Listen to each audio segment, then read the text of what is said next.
Bonsoir à tous et bienvenue sur la chaîne des oiseaux de nuit. Si vous ne trouvez pas le sommeil avant d'aller vous coucher et que la curiosité s'empare de vous, alors cette vidéo est parfaite pour vous. Et pour suivre les prochaines vidéos, n'oubliez pas de vous abonner et de laisser un petit pouce bleu. Voici quelques faits intéressants que vous ne connaissez peut-être pas. Laissez-nous vos commentaires et dites-nous ce que vous en pensez. Numéro 1. L'empreinte de notre langue est unique. La langue possède une empreinte unique. En effet, chaque être humain possède, sur cet organe encore mal connu, une empreinte unique qui le différencie de toutes les autres personnes. Sur le modèle des empreintes digitales, la langue possède donc cette fameuse empreinte qui permet de reconnaître une personne entre toutes. Qui sait, peut-être qu'un jour, au lieu de vérifier l'identité d'une personne avec ses empreintes digitales, on le fera avec la langue, même si, en temps de Covid-19, cela paraîtrait un peu hasardeux. Numéro 2, les talons hauts étaient à l'origine destinés aux hommes. À l'époque de l'Égypte antique, alors que la majorité de la population marchait pieds nus, les bouchers avaient l'habitude d'en porter pour éviter de patauger dans le sang.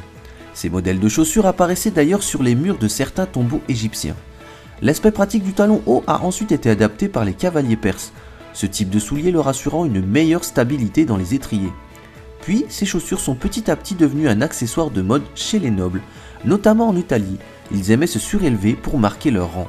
En France, c'est la reine Catherine de Médicis italienne qui a importé cette tendance lors de son mariage avec le roi Henri II en 1533. Numéro 3, tu es 1% plus grand le matin que le soir. La taille du corps est à son maximum juste après le lever et décroît durant la journée pour être à son niveau minimal le soir. En effet, le corps se tasse au fur et à mesure que les heures passent et cette décroissance peut atteindre de 1 à 3 cm. Cela est dû à un tassement des disques situés entre chaque vertèbre de la colonne vertébrale. Le matin, ces derniers sont un peu plus gonflés car ils sont gorgés de liquide pendant la nuit. Au cours de la journée, les déplacements et les mouvements que l'on effectue pèsent sur les disques qui s'aplatissent et nous font rapetisser par la même occasion. Numéro 4. Une personne moyenne marche l'équivalent de 4 fois le tour du monde au cours de sa vie. Nous effectuons en moyenne 7500 pas par jour. Un pas faisant 0,8 mètres en moyenne, nous parcourons 6 km par jour. Au bout d'une vie de 80 ans, nous avons donc marché plus de 170 000 km, ce qui équivaut à 4 fois le tour de la Terre le long de l'équateur. Depuis 4 millions d'années, nous, ou plutôt nos ancêtres, marchent sur 2 pieds. Ce défi athlétique nous a libéré les mains pour commencer à fabriquer des outils. Pendant très longtemps, nos pieds étaient notre seul moyen de transport et une demi-journée de marche était considérée comme acceptable pour aller faire les courses au marché. Mais peu à peu les choses ont changé. De nos jours, nous sommes prêts à marcher que 10 minutes pour nous rendre quelque part. Pour toutes les distances plus longues, on prend le vélo, la voiture ou les transports en commun. Ainsi, la marche n'est plus considérée comme moyen de transport naturel, mais est considéré comme un véritable sport aux États-Unis. Les gens se rassemblent pour des séances sportives de marche pour rester en forme. Selon les statistiques, c'est devenu le sport le plus pratiqué aux USA. Malgré cette évolution, la marche reste notre premier moyen de transport qu'on commence à explorer dès notre premier anniversaire. Numéro 5, une méduse contient 98% d'eau. Le corps des méduses est composé d'une gélatine, la mésoglée. Celle-ci contient 98% d'eau, mais aussi du collagène et des cellules souches totipotentes, qui contribuent à la régénération des tissus endommagés.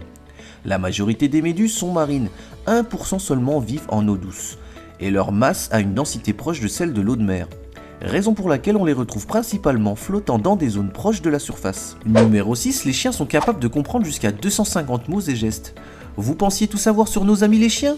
Eh bien les chercheurs ont constaté que la plupart des chiens comprennent environ 250 mots et gestes et peuvent compter jusqu'à 5 et effectuer des calculs mathématiques simples. Grâce à des tests qui visent à démontrer le développement du langage et d'arithmétique de base chez les enfants.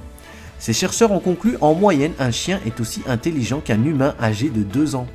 À Moscou, certains chiens errants ont même appris à utiliser le métro de la ville pour se rendre vers les quartiers plus fréquentés, à la recherche de déchets de nourriture.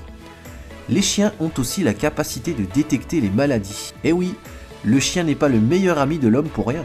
Numéro 7. Une personne sur 2 milliards atteindra 116 ans ou plus. Les biologistes considèrent que l'espérance de vie maximale de l'humain aujourd'hui est autour de 120 ans. Cependant, cette limite n'a été dépassée officiellement que par une seule personne, Jeanne Calment, une Française.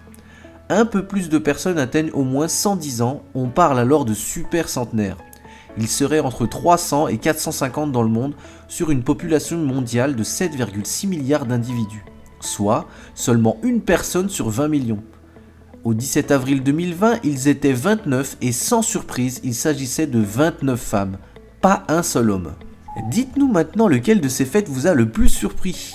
Et ce sera tout pour ce soir. Si vous avez aimé la vidéo, n'oubliez pas de la liker et de la partager aux autres oiseaux de nuit. Et si vous êtes nouveau sur la chaîne, n'oubliez pas de vous abonner et d'activer la notification pour recevoir les prochaines vidéos.